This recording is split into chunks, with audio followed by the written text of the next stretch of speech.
Dans le silence impénétrable d'une aube de l'année 1623, un lamentation déchirante traversa les murs de marbre du palais de Topkapi. Ce n'était pas le gémissement d'une blessure de guerre, ni le clameur d'un ennemi capturé. C'était les cris d'une demoiselle d'à peine 15 ans, la princesse Fatma, sultane, fille du souverain le plus puissant de la terre. Ses voix ébranlèrent les couloirs comme des lames de glace, et même les eunuques qui gardèrent les portes reculèrent avec effroi, sans oser interrompre ce moment interdit. Ce qui se produisit cette nuit-là n'était pas une simple malchance domestique, mais la révélation du prix caché que devait payer toute fille de sultan, un prix gravé dans la chair et l'âme et que l'histoire officielle s'efforça de taire pendant 600 ans. Ces cris ne naquirent pas de blessures physiques, mais d'un rituel secret qui brisait l'esprit avant de briser le corps, condamnant les princesses à une existence d'ombre avant d'atteindre l'âge de femme.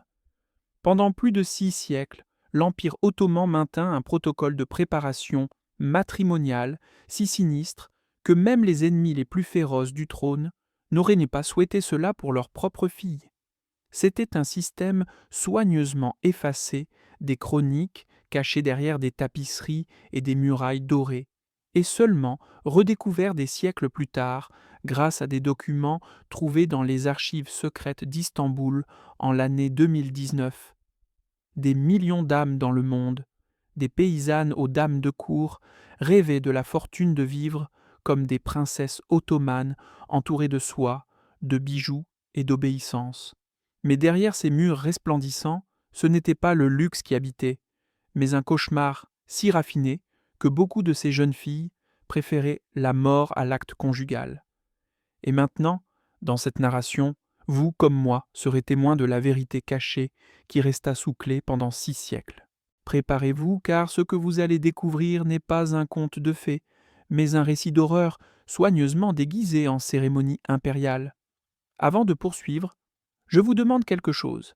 Si cette histoire vous a déjà fait frémir le cœur, marquez d'un like votre intérêt, abonnez-vous et laissez dans les commentaires le nom de la reine ou princesse dont vous souhaitez que nous révélions le destin sombre dans les prochaines journées. Que ce soit Marie-Antoinette, Cléopâtre ou Anne Boleyn, votre voix choisira le prochain secret que le temps a tenté d'enterrer. Maintenant, oui, accompagnez-moi et découvrez pourquoi tant de princesses ottomanes, nées dans des palais d'or, préféraient l'étreinte froide de la tombe au destin de leurs noces. L'Empire ottoman, vaste comme un océan sans rivage, étendit son ombre pendant plus de 6 siècles, de l'année 1299 jusqu'à 1922. C'était un empire qui dompta 3 continents, où le rugissement de ses armées résonnait depuis les murailles de Vienne jusqu'aux sables ardents du Yémen. Après la chute de Constantinople en 1453, cette ville se transforma en le cœur palpitant du pouvoir ottoman, rebaptisé Istanbul, et le palais de Topkapi s'érigea comme son joyau le plus resplendissant. Là, entre murs dorés et cours parfumées, se décidaient les destins de royaumes et d'âmes.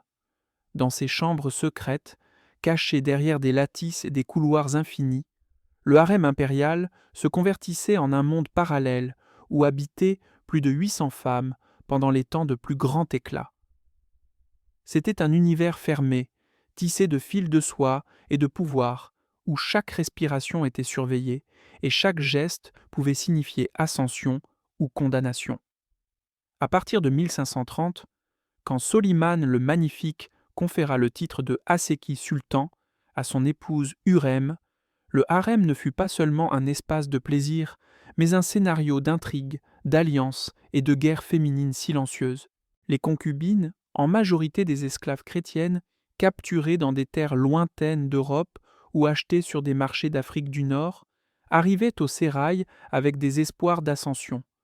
Leurs jours se remplissaient de musique, de broderie, de poésie et de rites d'obéissance, avec l'illusion d'attirer le regard du sultan et d'échanger leur esclavage contre du pouvoir.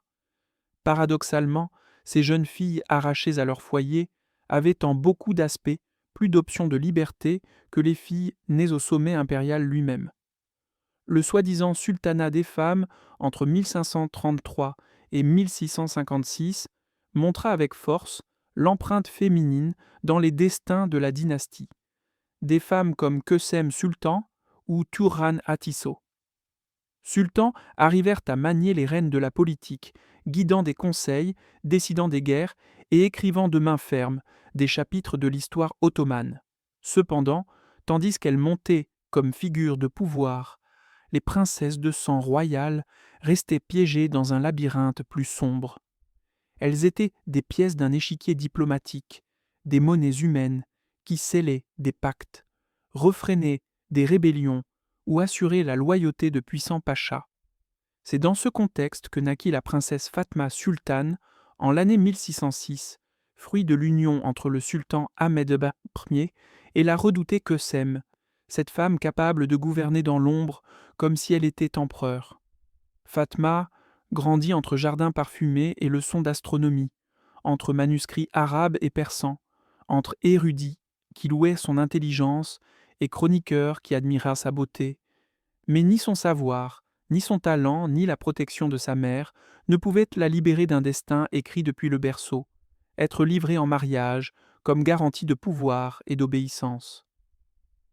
L'élu pour une telle union fut Damat Kara Mustafa Pacha, un commandant aguerri dans les batailles, 20 ans plus âgé qu'elle, dont la loyauté au trône s'était forgée dans des campagnes contre la Perse. Il n'y avait pas d'amour, ni de choix, ni même de compassion, seulement la froide logique de la politique impériale. Pour lui, le lien était une échelle vers plus de pouvoir. Pour elle, le début d'une tragédie. Dès ses premières années, Fatma Sultane avait été une enfant exceptionnelle. Elle parlait couramment 4 langues, maîtrisait la calligraphie arabe et persane avec l'élégance d'un poète et montrait une faim insatiable pour comprendre les mystères des étoiles. Les érudits du palais la considéraient comme un prodige capable de débattre avec des sages en matière d'histoire, de droit et de géographie. Cette intelligence, cependant, se révéla bientôt comme un trésor inutile face au destin qui attendait en silence derrière les murs du sérail. Sa vie ne lui appartenait pas. Dès le moment de sa naissance, son avenir avait été écrit sur des parchemins invisibles. Elle serait livrée en mariage pour sceller des alliances sans importer sa volonté. Et ainsi, la décision tomba sur Kara Mustafa Pacha, un commandant de guerre endurci par les campagnes contre la Perse, 20 ans plus âgé qu'elle. L'union ne se forgeait pas dans le feu de l'affection, mais dans le froid calcul du pouvoir. Lui cherchait l'ascension et la consolidation. Elle, à peine une adolescente, se voyait convertie en pièce sacrificielle sur l'échiquier impérial. 3 mois avant le mariage, commença le processus redouté de préparation connu comme Tervil et Mubarek, l'éducation sacrée. Ce rituel réservé seulement aux princesses n'avait pas de parallèle dans aucune autre culture de l'époque. C'était le produit raffiné de siècles de pratiques de contrôle psychologique conçues pour briser la fierté du sang royal et la transformer en obéissance sans faille. Celle chargée de conduire l'entraînement était Gulnar Hatun, une vieille de 60 hivers, chef du harem et témoin de la préparation de plus d'une douzaine de princesses. Sous sa surveillance de fer, Fatma fut conduite à l'Angelin d'As, la chambre de la mariée, un enceinte orné de tapis persans et de panneaux d'ébène, où chaque détail évoquait sa mission et son destin. Là, depuis l'aube jusqu'à midi, elle était obligée de pratiquer des rituels de révérence.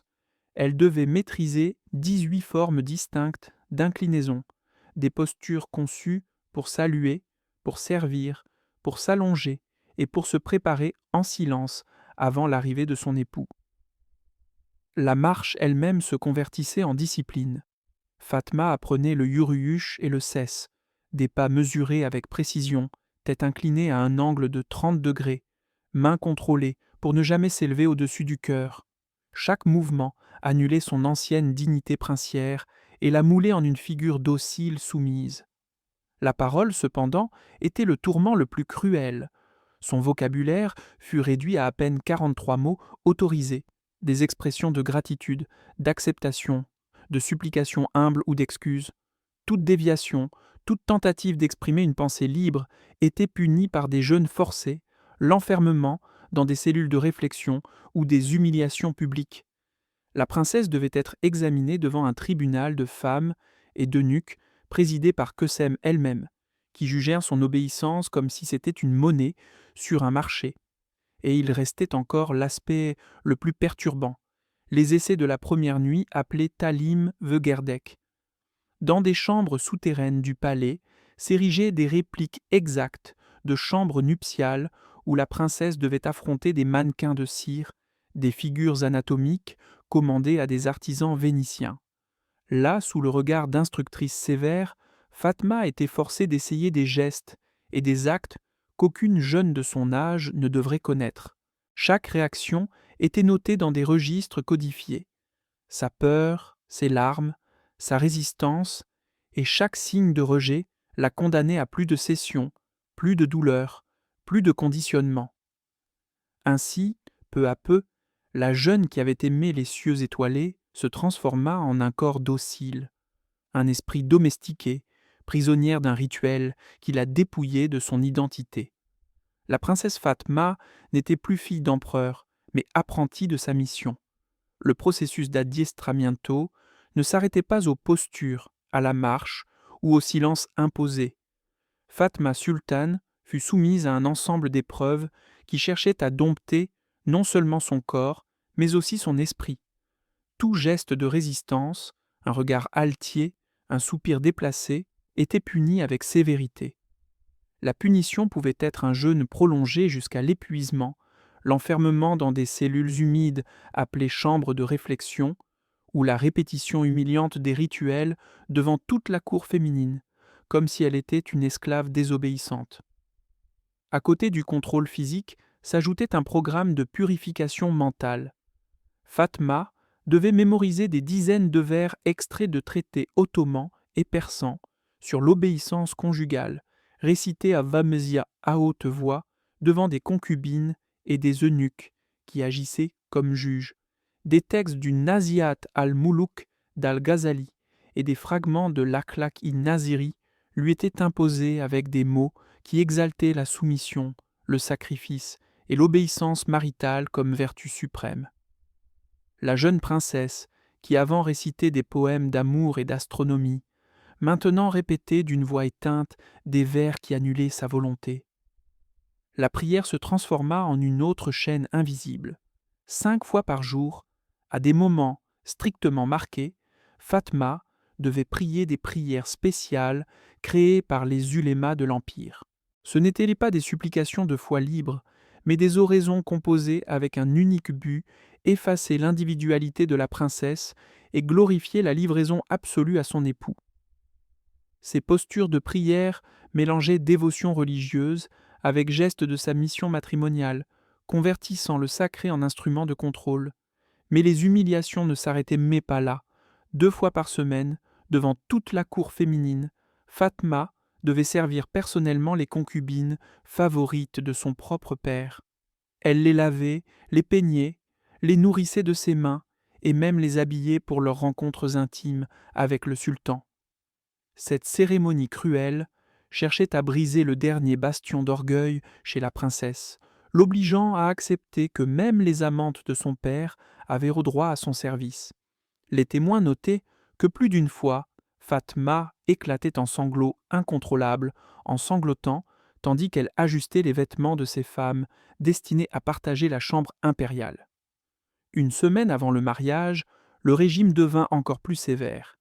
La princesse fut transférée au Gélin Coscou, le pavillon de la mariée, un enceinte isolé où aucun son extérieur ne pouvait pénétrer. Là, chaque aspect de sa vie était contrôlé avec minutie, depuis les aliments qu'elle ingérait, grenades, miel, amandes, lait de chèvre, épices du Yémen, jusqu'à la façon dont elle devait se baigner. Les bains quotidiens étaient réalisés sous la surveillance de spécialistes en purification, utilisant des huiles parfumées à la valériane, au pavot et aux fleurs d'oranger.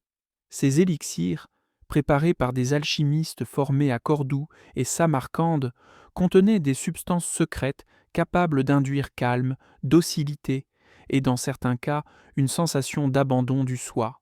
Les murs du pavillon étaient couverts de tapisseries qui narrait avec des fils de soie des scènes d'épouses exemplaires de la tradition islamique et ottomane, des femmes obéissantes, fertiles et soumises, promises à des récompenses célestes. Et au cas où la suggestion visuelle ne suffirait pas, des miroirs vénitiens stratégiquement disposés obligeaient Fatma à s'observer constamment pendant ses exercices comme si elle était surveillée par ses propres yeux. Cette pratique, connue comme muraqaba, était à l'origine un exercice mystique soufi, mais ici elle se convertit en une arme psychologique pour forcer la princesse à se surveiller elle-même jusqu'à dans ses pensées les plus intimes. Dans cet enfermement, Fatma commença à comprendre qu'elle n'était plus maîtresse de sa vie. Son corps, sa voix et jusqu'à ses pensées avaient été moulés en outils d'obéissance. La préparation avait réussi ce qu'elle prétendait, non seulement domestiquer la princesse, mais effacer la jeune curieuse et intelligente qui avait rêvé du firmament. Le jour signalé arriva le 15 mars 1123. Dès l'aube, Istanbul vibrait comme un cœur débordant. Les rues se remplirent de processions de musique et d'encens, tandis que dans les salons de Topkapi se servaient des banquets sur des vaisselles d'or.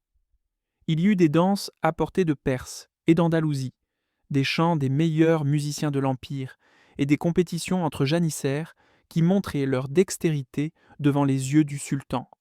L'éclat était tel que pour le peuple cela semblait un tribut aux cieux, mais pour la jeune princesse c'était le prélude d'une condamnation. Les chroniqueurs relatent que tandis que les invités célébraient, entre rires et vins, Fatma restait en silence, avec les lèvres sèches et le regard perdu. Les médecins du palais, attentifs à chaque geste, enregistrèrent des symptômes que aujourd'hui nous appellerions attaques d'anxiété, tremblements, sueur froide malgré le climat frais de mars, manque total d'appétit et épisodes de respiration entrecoupés qui faisaient craindre pour sa vie. L'éclat public contrastait avec une terreur intime qui grandissait comme une ombre en son intérieur. Quand la dernière coupe fut levée et les invités civils abandonnèrent le le palais, commença le cortège le plus redouté. Fatma fut escortée vers le pavillon nuptial, une construction érigée dans les jardins privés, suivant des plans ancestraux qui remontaient au temps de Mehmed II. C'était un bâtiment octogonal, divisé en 3 niveaux, chacun destiné à un rite: purification, livraison et consommation. Cette architecture n'était pas fortuite. Chaque recoin avait été conçu pour renforcer la vulnérabilité de la princesse et convertir la cérémonie en un acte total de soumission. Le premier niveau, appelé Tahara Katu, était dédié à la purification. Là, la jeune fut soumise à des bains rituels qui durèrent des heures entières. Marbre de Carrare, eau parfumée avec essence de rose de Damas, jasmin, santal et ambre gris de Somalie enveloppaient sa peau. Les alchimistes appliquaient des onguents élaborés avec opium dilué, extrait de mandragore et substances secrètes qui induisaient calme et reddition. Les médecins décrivaient l'état résultant comme un extase de sa mission, où le corps se livrait bien que l'âme crie en silence. Le deuxième niveau, Teslim Katu, était l'étage de la livraison. Là, Fatma fut vêtue d'un habit nuptial, tissé en soie blanche, orné de fils d'or et de perles du golfe Persique. À première vue, cela semblait un costume royal. En réalité, il était conçu avec des fermetures cachées et des cordons internes qui facilitaient l'immobilisation du corps. La couronne pesait suffisamment pour limiter ses mouvements. Les chevillères et bracelets restreignaient discrètement sa liberté, et la chaussure à semelles épaisses l'empêchait de fuir. La vêture était en elle-même une prison brodée en luxe. Tandis que Fatma se transformait en symbole de sa mission, son futur époux Kara Mustafa Pacha participait à des cérémonies très différentes. Entouré de conseillers et de vétérans de guerre, il recevait des instructions sur comment s'imposer psychologiquement à une princesse impériale, méthode d'intimidation, phrases calculées pour humilier, technique de domination physique. Tout était disposé pour assurer que dans cette union, il ne reste pas d'espace pour doute ni résistance. Finalement, arriva l'ascension au 3e niveau, le Shifaf Katu, la chambre de la consommation. Ces murs étaient couverts de tapisseries qui montraient des conquêtes militaires, villes soumises, princesses captives, armées vaincues. L'iconographie n'était pas fortuite. Elle établissait un parallèle entre la victoire à la guerre et la victoire au lit. Le mobilier fabriqué par des artisans experts en contrôle corporel incluait des lits avec système de cordage caché, coussins imprégnés d'huile calmante et lumière tamisée qui convertissèrent l'espace en un scénario conçu pour briser la volonté. C'est là, dans cette enceinte chargée de symboles, où Fatma affronta la nuit la plus redoutée. La jeune, à peine soutenue par sa respiration entrecoupée, se convertit en la gage vivant d'un pacte politique. Et bien que les chroniques officielles narrèrent le mariage comme un triomphe de la dynastie, dans le silence de cette chambre se gestait une tragédie qui marquerait son âme pour toujours. Quand la porte du Chifafkatu se ferma derrière le cortège, Fatma resta seule avec son époux. Les documents médicaux de l'époque décrivent ce qui se produisit en ces heures comme un effondrement absolu de l'esprit. La jeune, qui jusqu'alors avait supporté des mois de discipline et d'humiliation, perdit toute capacité de réponse cohérente. Son corps tremblait sans contrôle, sa voix se convertit en un murmure à peine audible, et ses yeux erraient comme s'ils regardaient un monde invisible. Les médecins impériaux appelèrent plus tard cet état Chokma Vetam, le choc total. Kara Mustafa Pacha, homme formé aux batailles et à la conquête de forteresses, était instruit pour imposer son autorité. Au début, il interpréta la réaction de la princesse comme une résistance volontaire, une altivité qui devait se briser avec dureté. Il appliqua les techniques que lui avaient enseignées ses conseillers, mots d'intimidation, gestes de pouvoir, contacts physiques calculés. Mais ce qu'il trouva ne fut pas rébellion, mais l'effondrement complet d'une âme jeune. Il n'y avait pas de lutte à vaincre, mais une absence, un vide. Fatma n'était plus là. Son esprit s'était réfugié dans une dissociation profonde, comme si elle avait abandonné son corps pour survivre. La consommation de ce mariage, quand enfin elle eut lieu après des heures d'essais échoués, fut enregistrée par des observateurs cachés comme un événement traumatique pour les deux. Les écrits en code persan décrivent des hémorragies internes, pertes de conscience récurrentes et ce que les médecins appelaient roue soukmez, la sortie de l'âme. À partir de cette nuit, Fatma ne fut plus jamais la même. Dans les jours suivants, son comportement alarma même les instructrices les plus sévères du harem. Elle développa un mutisme sélectif. Elle parlait seulement en murmures et uniquement quand on lui posait des questions directes. Son appétit disparut complètement au point de requérir une alimentation forcée. Les épisodes de pleurs commençaient sans motif apparent et pouvaient durer des heures entières. Pire encore, surgit ce que les chroniqueurs appelèrent la maladie de la peur. Il suffisait de la présence d'un homme, même des eunuques de confiance, pour que la princesse entre en panique. Respiration accélérée, sudation extrême, évanouissement soudain. Les médecins de la cour diagnostiquèrent ce qu'ils nommèrent mélancolie virginale. Selon leurs traités, c'était une condition fréquente chez les princesses après leur première nuit matrimoniale. En termes modernes, nous pourrions parler d'un trauma irréversible, une blessure dans la psyché impossible à guérir avec des remèdes simples. On essaya des traitements avec herbes, musique et exercices spirituels soufis, mais aucun ne rendit à Fatma la vitalité d'antan. La jeune brillante qui débattait avec des érudits, la fille curieuse qui aimait l'astronomie et la poésie, disparut pour toujours. À sa place resta une figure éteinte, obéissante, absente. Ses livres restèrent-ils fermés, ses instruments musicaux, couverts de poussière, et les jardins qu'avant elle parcourait avec joie furent abandonnés. Celle qui était née comme fille du sultan le plus puissant maintenant n'était à peine un corps présent, un spectre de ce qu'elle aurait pu être.